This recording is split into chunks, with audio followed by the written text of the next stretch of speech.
चील बन गया मुर्गा। यह सुनकर आप लोगों को आश्चर्य लगा ना? तो चलिए दोस्तों, आज मैं इस कहानी के माध्यम से आप लोगों को बताता हूँ कि चील कैसे मुर्गा बन गया। एक जंगल में बरगद का पेड़ था। उस पेड़ के ऊपर एक चील घोंसला बनाकर रहती थी, जहाँ उसने बहुत सारे अंडे दे रखे थे। उसी पेड़ के नीचे एक जंगली मुर्गी ने भी अंडे दे रखे थे। एक दिन उस चील के अंडों में से एक अंडा नीचे गिरा और मुर्गी के अंडों में जाकर मिल गया।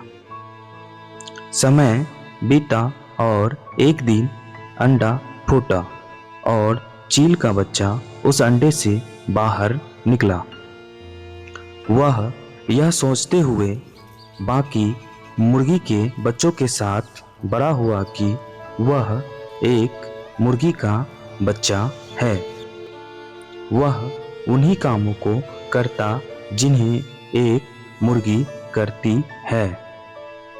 वो मुर्गी की तरह ही कुरकुराता, जमीन खोदकर दाने चुगता और वो इतना ही ऊंचा उड़ पाता जितना कि एक मुर्गी उड़ पाती है। एक दिन उसने आसमान में एक चील को देखा, बहुत ही ऊंचाई पर बड़ी शान से उड़ रही थी। उसने अपनी मुर्गी माँ से पूछा कि उस चिड़िया का क्या नाम है माँ, जो इतना ऊंचा बड़ी शान से उड़ रही है।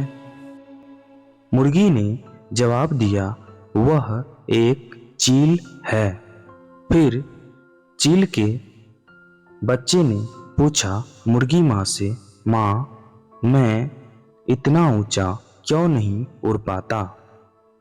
मुर्गी बोली, तुम उतना ऊंचा नहीं उड़ सकते हो क्योंकि तुम एक मुर्गे हो। उसने मुर्गी माँ की बात मान ली और मुर्गे की जिंदगी जीते हुए एक दिन मर गया।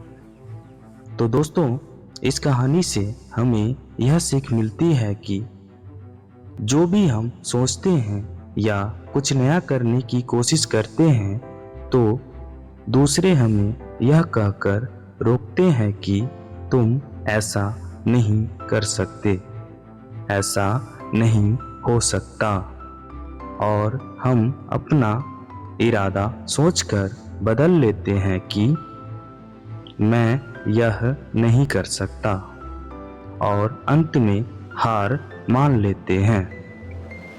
इसका मुख्य कारण यह है कि अपने ऊपर भरोसा न होना, अपनी ताकत पर, अपनी शक्तियों पर भरोसा न होना, अपने कामों पर भरोसा न होना।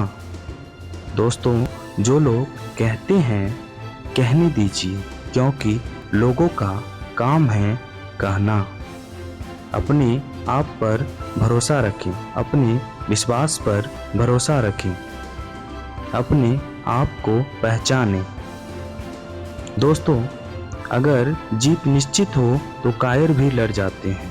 दोस्तों, अगर जीत निश्चित हो तो कायर भी लड़ जाते हैं। बहादुर वो कहलाते हैं जो हार निश्चित हो फिर भी मैदान नहीं छोड़ते।